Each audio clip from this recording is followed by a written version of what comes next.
7 ವರ್ಷ ಆಯಿತು ಮದುವೆ ಆಗಿ. 7 ವರ್ಷ ಆಯಿತು. ಮನೇಲಿ ಗಲಾಟೆ ಏನಾಗಿತ್ತು? ಈಗ ಗಂಡ ಹೆಂಡತಿ ಇದ್ದಿದ್ದೆ ಮಾಮೂಲಿ ಗಲಾಟೆ ನಡೀತಿತ್ತು. ಸಿಟಿಗೆ ಚೆನ್ನಾಗೇ ಇದ್ದರು, ಇದು ಮಾಡ್ತಾಯಿದ್ರು. ರೀಸೆಂಟ್ ಇವತ್ತು ಗೊತ್ತಾಗಿತ್ತು ವಿಷಯ. ಇವತ್ತೇನಾಯಿತು? ಗೊತ್ತಿರೋದು ಈಗ ನಾವು ಗೆಸ್ಟ್ ನಿಂತು ಮಗದಿಂದ ಏನು ಹೇಳಿದ್ರು ಸರ್? ನಮ್ಗೆ ಹೇಳಿದ್ದು ಈ ಥರ ಮಗುನ ಕರ್ಕೊಂಡೋಗ್ಬಿಟ್ಟು ನೀರಲ್ಲಿ ಮುಗಿಸಿ ಸಾಯಿಸ್ಯಾರೆ ಅಂತ. ತಾಯಿನೇ? ತಾಯಿನೇ ಸಾಯಿಸ್ಯಾರೆ. ಎಷ್ಟು ವರ್ಷ ಮಗು 6 ವರ್ಷದ ಮಗು, 5 ತುಂಬ 6 ಪೀರಿದೆ. ಆಯಿತು. ನಿಮಗೆ ಯಾರು ವಿಷಯ ಹೇಳಿದ್ದು? ಏನಾಯ್ತು?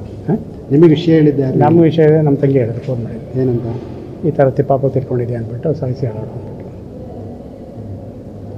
ಅಂದರೆ ಗಂಡ ಹೆಂಡತಿ ಏನು ಡಿಸ್ಕನೆಕ್ಟ್ ಆಗಿಲ್ಲ? ಏನು ಡಿಸ್ಕನೆಕ್ಟ್ ಜೊತೆಲೇ ಇದ್ದರು. ಈಗ ಇಲ್ಲಿಗೆ ಏನು ತಂದಿತ್ತು?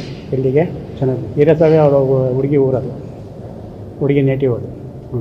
ಅಲ್ಲಿ ಕರ್ಕೊಂಬಂದು ಹೇಳಿ, ಬೆಂಗಳೂರು ನೆಲಮಂಗಲದಲ್ಲಿ ವಾಸ ಇದ್ದರು. ಅಲ್ಲಿಂದ ಇಲ್ಲಿ ಕರ್ಕೊಂಬಂದು ಹೇಳೋರು. ಕರ್ಕೊಂಬಂದು ಈ ಥರ ಮಾಡಿ ಹೇಳೋರು. ಅಂದರೆ ಮಗುನ್ನೇ ಸಾಯಿಸ್ಬಿಟ್ಟಿದ್ದಾರೆ? ಎತ್ತು ಮಗುನೇ ಸಾಯಿಸ್ಯಾಳೆ. ಮುಂಚಿನ ಹಾಗೆ ಒಂದು ಸ್ವಲ್ಪ ಮೆಂಟಲಿ ಸ್ವಲ್ಪ ಹಂಗೆ ಆಡೋಳು. ಎಲ್ಲರ ಜೊತೆ ಜಗಳ, ಎಲ್ಲರ ಜೊತೆ ಕಿರಿಕೆ, ಹೆಣ್ಣ ಜೊತೆನೇ ಕಿರಿಕೆ ಎಲ್ಲ ಹೆಣ್ಮಣ್ಣು. ಅವ್ರಿಗೆ ಕೇಳೋ ಡೀಟೇಲ್ಸ್ ಗೊತ್ತು. ಅವ್ರ ಅಕ್ಕ ನೋಡ್ರಲ್ಲ ಹೇಳ್ತಾರೆ, ಸ್ವಂತ ಅಕ್ಕ, ಹುಡುಗಿ ಅಕ್ಕ. ಯಾವುದೋ ದುರಂತ ಅಲ್ಲ ಸರ್? ದುರಂತ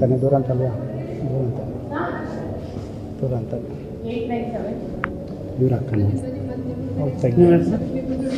ಶಿವಣ್ಣ ಅಂತ. ನಮಗೇನು ಗೊತ್ತಿಲ್ಲ. ನಮಗೆ ಅವಳಿಗೆ ಸತ್ತೋದ್ಮೇಲೆ ಊರಿಂದ ಫೋನ್ ಮಾಡಿದ್ರು. ನಾವು ಹೋದ್ವಿ. ಆಗ ಅವಳು ಮುಂಚೆ ಅಲ್ಲಿ ಒಂದು ಮದುವೆ ಆದಮೇಲೆ 1 ವರ್ಷ ಗಂಟೆ ಚೆನ್ನಾಗಿದ್ಲು. 1 ವರ್ಷದ ಮೇಲೆ ಕಿತಾಪತಿ ಯಾವಾಗಲೂ. ಆಮೇಲೆ ಪಾಪಗೆ ಪ್ರೆಗ್ನೆನ್ಸಿಲಿ ಕಳಿಸಿದ್ರು. ನಾವು ಬಾಣಿತನ ಎಲ್ಲ ಮಾಡಿ ಕಳಿಸಿದ್ವಿ. ಆಮೇಲೆ ಪಾಪ ಹುಟ್ಟಿದ ಮೇಲಿಂದ ಸ್ಟಾರ್ಟಿಂಗು ಅಲ್ಲಿಂದ ಅವ್ರು ಕರ್ಕೊಂಡು ಬಾಣಿತನ ಮುಗಿಸ್ಕೊಂಡು 9 ತಿಂಗಳಿಗೆ ಕರ್ಕೊಂಡು ಹೋದ್ರು. ಅಲ್ಲಿಂದ ಒಂದು 2 ತಿಂಗಳು ಚೆನ್ನಾಗಿದ್ರೇನೋ ಆಮೇಲೆ ಜಗಳ ಯಾವಾಗಲೂ ಹೆಂಗೆ ಮಾಡ್ತಾರೆ ಅಂತ ಇವಳು ಬರ್ತಾ ಇರೋದೆ. ನಾವು ಬೈದು ಕಳಿಸ್ತಾ ಇರೋದೆ. ನಾನು ಹೋಗಲ್ಲ ಹಂಗೆ ಹಿಂಗೆ ಅನ್ನೋಳು. ನಾವು ಮದುವೆ ಮನೆ ನಮ್ಮ ಮನೆಗಳಲ್ಲಿದ್ದೀವಿ. ನಾವು ಇಟ್ಕೊಂಡು ಸಾಕಾಯ್ತದ ಸರ್ ಅವ್ರನ್ನ. ಆ ಥರ ಮಾಡೋರು. ಅವಳು ಬರ್ತಾ ಇರೋ ಏನು ಮಾಡೋರೋ ಏನು ಬಿಡೋರೋ. ನಮ್ಮನ್ನು ಒಂದು ದಿವಸನೂ ಅವ್ರ ಮನೆಗೆ ಕರ್ಕೊಂಡೋಗಿ ನಾವು 1-2 ದಿನ ಅವ್ರ ಮನೆ ವಾತಾವರಣ ಇದ್ದೇ ನೋಡಿಲ್ಲ ಸರಿ. ಈಗ ಶಿವಮೊಗ್ಗದಲ್ಲೂ ಹೋಗಿಲ್ಲ, ಅಲ್ಲೂ ಹೋಗಿಲ್ಲ, ಬೆಂಗಳೂರಲ್ಲೂ ಇಲ್ಲ. ಅದೇ ಕಿತಾಪತಿ ಬಂದಾಗ ಹೋಗೋದು, ಪಂಚಾಯತಿ ಮಾಡೋದು, ಅವಳನ್ನ ಬಿಡೋದು ಬರೋದು, ಇದೇ ಥರ ಆಗಿದ್ದು. ಅದೇನೇನು ಅಂತಲೇ ಗೊತ್ತಿಲ್ಲ ಸರ್. ಇವರೇ ಒಂಥರ ಕೇಳ್ತಾರೆ. ಅವಳು ನನಗೇನು ಕಷ್ಟ ಸುಖ ನೋಡಲ್ಲ, ನಂಗೆ ತಂದಾಕಲ್ಲ, ಹಂಗೆ ಹಿಂಗೆ ಅಂತ ಅವಳು ಹೇಳೋಳು. ನಾವು ಸುಮಾರು ಸಲ ಎಲ್ಲ ಖರ್ಚೆಲ್ಲ ಮಾಡಿ ಇದು ಮಾಡಿ ಕಳಿಸಿದ್ವಿ. ಈಗ ಏನು ಕಾಯ್ತೋ ಹೆಂಗೆ ಅಂತಲೇ ನಮ್ಗೆ ಅಲ್ಲಿಗೆ ಗೊತ್ತಿಲ್ಲ, ಪ್ರಚುರನೇ ಗೊತ್ತಿಲ್ಲ. ಊರಿಂದ ಇವತ್ತು ಅವಳು ಬಂದಿರೋದು ಗೊತ್ತಿಲ್ಲ ಸರ್. ಊರಿಂದ ಫೋನ್ ಮಾಡಿದ್ರು, ಹಿಂಗೆ ಆಗೈತೆ ಬನ್ನಿ ಅಂತ. ನಾವಿರೋದು ಚೌಡನಹಳ್ಳಿಲಿ. ಮಗು ಸಾಯಿಸಾಕೊಳ್ಳೆ ಬನ್ನಿ ಅಂತ ಫೋನ್ ಮಾಡಿದ್ರು. ಅಲ್ಲಿಗೆ ಹೋಗಿ ನೋಡಿದ್ಕೆ ಅಷ್ಟೊತ್ತಿಗೆ ಇಲ್ಲಿ ಸ್ಟೇಷನ್ನಿಗೆ ತಂದು ಇಟ್ಕೊಂಡಿದ್ದು. ನಾವು ಅಲ್ಲಿ ನೋಡ್ಕೊಂಡು ಹಿಂಗೆ ಬಂದಿದ್ವಿ. ಇನ್ನೇನು ಗೊತ್ತೇ ಇಲ್ಲ, ಮಾಹಿತಿನೇ ಏನೂ ಗೊತ್ತಿಲ್ಲ ನಮ್ಗೆ.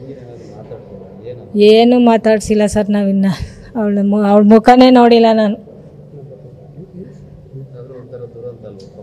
ಹೌದು, ಮಗು ಈ ಥರ ಆಗಿದ್ದೆ ದುರಂತ.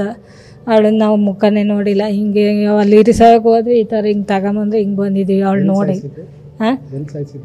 ಅಲ್ಲಿ ಜಿನೇನಹಳ್ಳಿ ಕೊಪ್ಪಲು ಅಂತ ನಮ್ಮ ತವರೂರು. ಅದೇ ನಮ್ಮ ಊರವ್ರು ನೋಡಿರೋದು. ಈ ಥರ ಮಾಡೋಳೆ ಬನ್ನಿ ಅಂತ ನೀರೊಳಿಗೆ ಹೆಜ್ಜೆ ಮುಳುಗಿಸಿ ಸಾಯಿಸವಳೆ ಅಂತ ಹೇಳಿದರು. ನಾಲೆ ಅಲ್ಲ, ಕಟ್ಟೆ ಆ ಥರ ಮಾಡೋಳೆ ಅಂತ ಹೇಳ್ತಾರೆ. ಇವಳು ಯಾತಿಗೆ ಅಲ್ಲಿಂದ ಕರ್ಕೊಂಡು ಬಂದ್ಲು ಅಂತಲೂ ನಮಗೆ ಗೊತ್ತಿಲ್ಲ. ಅಲ್ಲೇನು ನಡೀತು ಅಂತಲೂ ನಮಗೆ ಗೊತ್ತಿಲ್ಲ. ಮಂಜುಳಾ ಅಂತ. ನ್ಯೂಸ್ ಫಸ್ಟ್, ನಿರ್ಭೀತಿಯಿಂದ ನಿಮ್ಮ ಪರವಾಗಿ.